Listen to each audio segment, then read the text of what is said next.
Hello, my little friend. It's a pleasure to meet you here again. Let's start to read the question. 1.0 kilowatts heater supply energy to a liquid of mass 0.50 kilograms. The temperature of the liquid changes by 20 kelvins in a time 200 seconds. The specific heat capacity of the liquid is 4.0 kilojoules, kilogram to the power -1, Kelvin -1. What is the average power lost by the liquid? For this question, we will use concept from thermal energy transfer, found in your physics data booklet. We talk a little bit about total power, useful power, and lost power. Ok? Let's start. Vamos lá, amiguinho.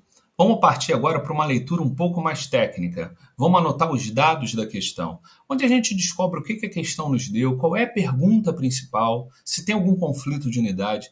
Eu falei pergunta principal porque nem sempre tudo que você leu na questão você consegue atingir o objetivo que é responder a pergunta principal. Às vezes você precisa passar e descobrir algumas informações antes, né? Alguns pré-requisitos que você precisa antes para que você atinja o objetivo da questão, chegando na pergunta principal, que para a gente aqui é qual a potência perdida do líquido. Então vamos começar com essa leitura um pouco mais técnica, anotando os dados. Vamos lá? Bom, ele diz para a gente o seguinte: um aquecedor fornece 1.0 kW. Bom, esse 1.0 kW é a potência fornecida total pelo aquecedor. Então, é a potência total envolvida na questão. 1.0 kW. Vamos só pensar numa coisa. Quilo não é uma unidade, quilo é um múltiplo. Você encontra isso aí numa parte específica do Cognit que fala sobre múltiplos. E esses três zerinhos aqui do quilo vai fazer uma diferença danada para a gente no final. Então a gente não pode esquecer e a gente já vai preparando a questão aqui, entendendo que foi dado 1000 watts de potência total, ok? A massa do líquido foi de quanto? Foi de 0,50 quilogramas, ok?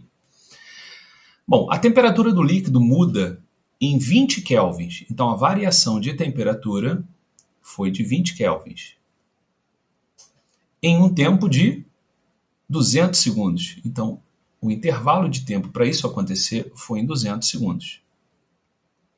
Ele diz, o calor específico desse líquido, né, Specific Heat Capacity do líquido, que é esse Czinho aqui, está valendo 4.0 kilojoule, olha o quilo novamente aí, quilograma elevado a menos 1 e Kelvin elevado a menos 1. Saifer, por que você coloca todas essas unidades? Para a gente ver se tem conflito ou não. Por exemplo, vamos agora partir e dar uma olhadinha. Pode perceber que o calor específico foi dado em quilo, tá? Quilograma elevado a menos 1. A massa foi dada em quilogramas também. Então, está todo mundo falando a mesma coisa. Às vezes o aluno, ele quer pegar os valores, ele joga na equação, tá? E ele quer se livrar daquilo. Não é bem assim. Na física, se você não estiver dentro da mesma unidade, você é capaz de fazer uma conta esquisita, posso dizer, ou seja, uma coisa completamente errada. Tá? Então você não pode misturar unidades. Por exemplo, uma pessoa que anda 3 km, depois andou mais 2 metros, ela não andou 5.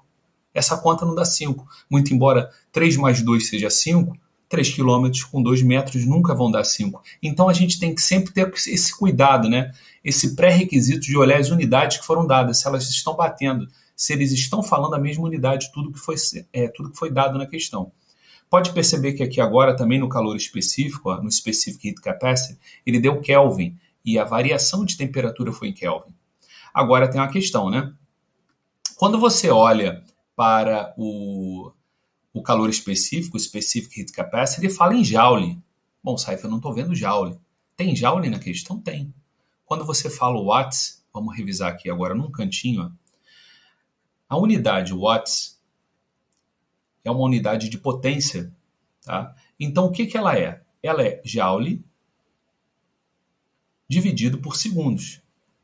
Então, quando você está dando, a questão está te dando watts, ela está te dando Joule por segundo. Então, esse Joule que aqui foi dado, ó, pintando ele aqui de novo, tá? Dando uma cor de destaque aqui de novo, ficou um pouquinho mais forte, tá? Ela tem a ver com o watts que foi dado de potência e o segundo aparece aqui também. Logo, então, você percebe que a questão não tem conflito de unidade. Mas tem mais uma coisinha aqui, que se a gente também não tomar cuidado, a gente não anota, e na hora a gente usa 4.0. Vai estar errado, vai estar faltando 3 zeros ali. Então, nesse caso aqui, são 4.000, né, Joule, quilograma elevado a menos 1 e Kelvin menos 1. Ok? Bom, analisado as unidades, analisado o que foi dado, vamos partir agora para a questão. Tá? A fórmula de potência, você não vai encontrar ela na parte de Thermal Energy Transfer. Você não vai encontrar ela nesse tópico. Tá? Você vai encontrar ela na parte de mecânica, onde ele já te deu lá na parte de potência mecânica. Potência mecânica, aliás, qualquer potência, né, é energia over energy over time. Então, nesse caso aqui, a potência que eu vou estar usando, a fórmula de potência é a mesma que a gente já aprendeu lá em mecânica. Só que a energia não vai ser uma energia mecânica. A energia que eu vou estar envolvida aqui nessa questão é energia térmica. Lembra que existem 2 tipos de energia térmica? Existe o calor, né? Ou seja, que é a energia térmica em trânsito. Ele pode ser o calor sensível ou pode ser o calor latente. Como essa questão ela envolve mudança de temperatura, nós vamos estar com mc delta θ, tá? Ou delta T, que é a fórmula do meu calor latente, do meu Q, que é uma energia. Então, nesse caso, a gente vai chegar aqui e vai descobrir qual foi a potência útil, ou seja, useful power, tá? Que esse líquido recebeu. Eu vou dizer que é a minha energia térmica, nesse caso, mc delta θ, ou delta T, né? Vou botar aqui, como a gente já definiu ali, variação de temperatura por delta T, sobre esse delta Tzinho, tá? Vamos lá? Então, essa energia eu vou dizer que é useful. Beleza? Abreviando aqui, tá? Bom, vamos lá. Eu vou pegar aqui a massa, que foi de quanto? 0,50, multiplicando pelo calor, né, específico, que é 4.000,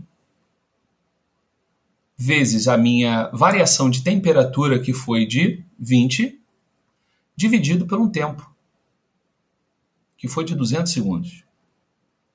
E agora é uma questão de você melhorar, né? Essa tua conta, você pode já ir simplificando, né? 2 zeros de cima com 2 zeros de baixo, enfim. Você vai ficar, no final, multiplicando o 0,50 vezes 400 dividido por 2, tá? Isso daqui você vai encontrar como a minha potência utilizada pelo líquido, né? Como 200 watts, ok? Nesse momento você pensa assim, pô, beleza, tem essa resposta aqui, tem essa opção aqui, vou marcar 200. Cuidado.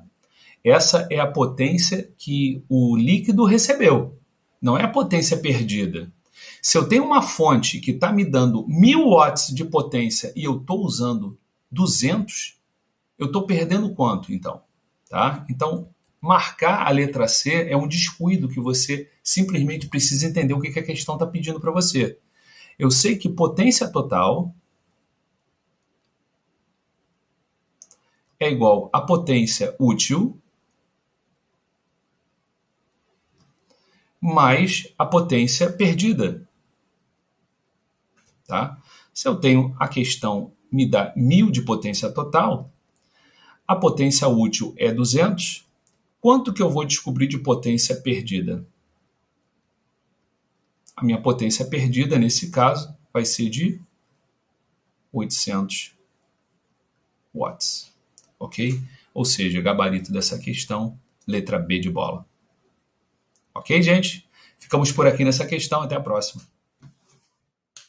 Fala, amiguinho. Caso você tenha ficado com alguma dúvida ou queira entrar em contato, segue aqui o WhatsApp comercial e também o e-mail. Don't forget to like, subscribe, and ring the bell for more Super Cypher videos.